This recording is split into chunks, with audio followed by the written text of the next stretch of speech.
এই গরমেও পেটের দায়ে চুলার পাশে বসে কাজ করা নারীর কথা তুলে ধরেছেন সহকর্মী মাহফুজা বসলেহি। সারা দেশেই যখন তীব্র তাপদাহ বইছে তখন নগরবাসীও কিন্তু পুড়ছে। একই সঙ্গে আমরা দেখছি চুলার পাশে যেসব শ্রমিকরা কর্ম দিচ্ছেন বা শ্রম দিচ্ছেন তারাও কিন্তু পুড়ছেন চুলার তাপে।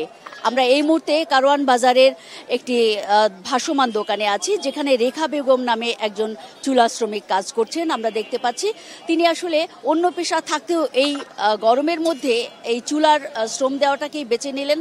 এর পেছনে তার যে কারণ আমি জানতে পেরেছি, তিনি বলছেন যে মানুষকে খাইয়েই তিনি আনন্দ পাচ্ছেন। বিশেষ করে যারা এই বাজারে শ্রম দিচ্ছেন সেসব শ্রমিকদের পেছনে তিনি শ্রম দিয়ে তার আনন্দ যেমন পাচ্ছেন, আত্মতৃপ্তিও পাচ্ছেন। আমরা জানতে চেয়েছিলাম অন্য পেশাতে কেন তিনি যাননি। তিনি বলছেন যে এই গরমের মধ্যেও বাধ্য হয়েই তিনি এই কাজটি করছেন, কারণ যেসব মহিলাদের জন্য সরকার ব্যবস্থা রেখেছেন কর্মসংস্থানের, সেখানে আসলে তার জন্য পর্যাপ্ত ব্যবস্থা তিনি মেলাতে পারেননি। একই সঙ্গে নানান রকমের বঞ্চনার কারণেও কিন্তু এই রাস্তায় নেমেছেন তিনি, এমনটি আমাদেরকে জানিয়েছেন। আমরা যদি রেখা বেগমের সঙ্গে একটু কথা বলি।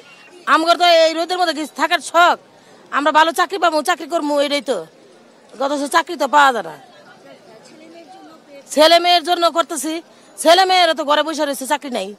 আমরা এরকম অসংখ্য রেখা বেগমের গল্প জেনেছি। এই চুলা শ্রমিক যারা আসলে তীব্র গরমেও তাদের পেটের দায়ে জীবিকার তাগিদেই তারা মূলত এরকম চুলার পাশে শ্রম দিচ্ছেন, এমনটিই বলছেন শুধু রেখা বেগম নয়, অসংখ্য নারী।